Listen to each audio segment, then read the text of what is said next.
रीट की सूचना आ गई है, आनी थी सूचना तो आ ही रही थी, और रीट की नहीं आई है भाई, सारी आ गई है। आपको बताया ये जो 2025 जो है ना, वो आपके जीवन का स्वर्ण युग है। आप इस 2025 को कैसे बिताओगे, इसी चीज पे निर्धारित कर रहा है आपका आगे के जो बचे हुए साल है ना, 60 साल। आगे के 60 साल आपका 2025 ही निर्धारित करेगा कि कैसे गुजरेगा।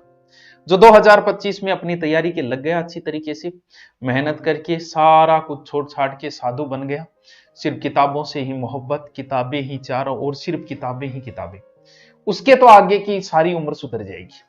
क्योंकि ऐसी कोई भर्ती बची नहीं, ये तो भर्तियों का वर्ष है, भर्तियों का वर्ष 2025, भर्तियों का वर्ष। मुझे लगभग 10 साल हो गए कोचिंग फील्ड में मुझे पढ़ाते हुए। 10 साल में मैंने इतनी भर्तियां नहीं देखी जितनी 2025 में, इतनी बड़ी बड़ी भर्तियां।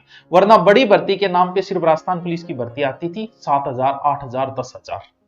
अरे 50,000 चतुर्थ श्रेणी, कम थोड़ी है यार चतुर्थ श्रेणी, 50,000।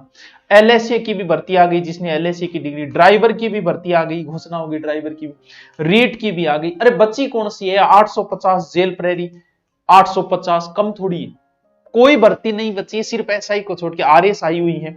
तो ये 2025 आप अगर अपना गांव छोड़ देते हो, कहीं जाके पढ़ लो, कहीं टेस्ट सीरीज, जिसकी बहुत अच्छी तैयारी वो टेस्ट सीरीज ज्वाइन करो, बहुत अच्छी तैयारी। जिसकी तैयारी नहीं है वो लग जाओ अभी से, कोचिंग करनी है 2-3 महीने कोचिंग करो, क्योंकि 2-3 महीने कोचिंग करना वैसे ही जरूरी सा हो जाता है।